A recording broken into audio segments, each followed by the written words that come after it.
This is the series where I go through a story a day to talk about why I am no longer conservative anymore. In these stories, I've mentioned multiple times that I've found Trump to be pretty morally repugnant, but I have not gotten really into much detail into why I feel that way. To me, it does feel like trying to explain something that is so easy to explain that everyone should already understand, but I realize a lot of people obviously voted for Trump, and either they were shutting off their moral compasses altogether and or maybe don't really understand why people find Trump to be such a morally horrific person. I tried to do a video where I just listed off a bunch of different things that I found to be really morally reprehensible about him, but the video became so long and totally impossible to do.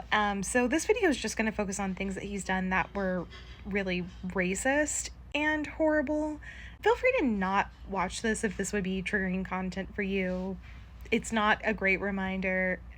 It's pretty rough, honestly. Every single one of these things individually on its own would be enough of a reason not to vote for this guy ever.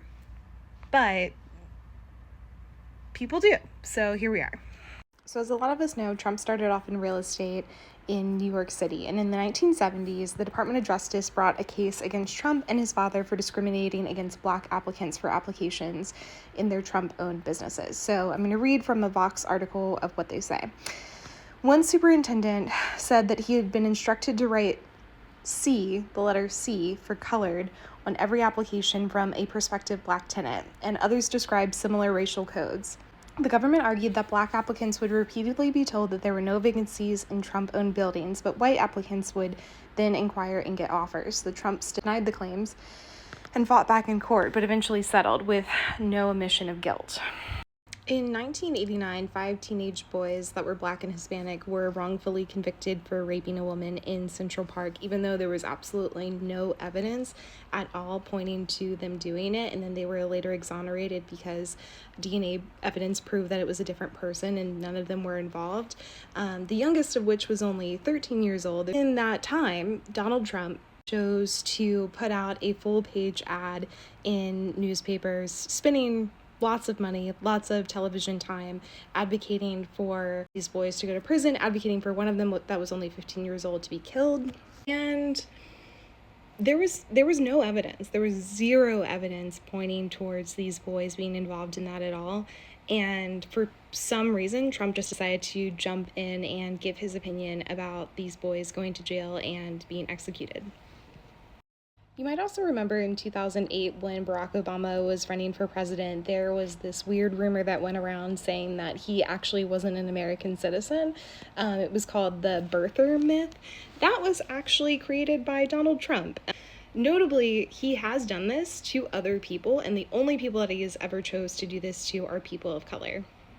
In 2017, while he was president, following a white supremacist rally that was held in Charlottesville, Virginia, when speaking about the people that were protesting against the white supremacist and then the white supremacist, he made the remark that there were very fine people on both sides, giving the indication that he thought that there were very fine people in the group of white supremacists.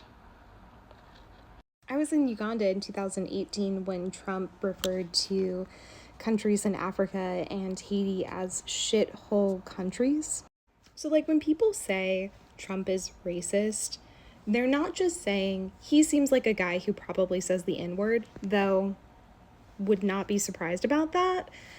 They're saying that he is a person that has an extreme amount of power who has shown a continual history of racial prejudices from the 1970s all the way until now, and being someone that has an immense amount of power combined with those racial prejudices means that he has the ability to enact really horrific things to people of color, and that's why a lot of people don't want him to be president, and people will talk about his racism. Honestly, this list just continues to go on and on. These are some of the ones that immediately come to mind that I think of first. Feel free to add more in the comments that you guys remember to make people more aware of the types of things that he has said and done.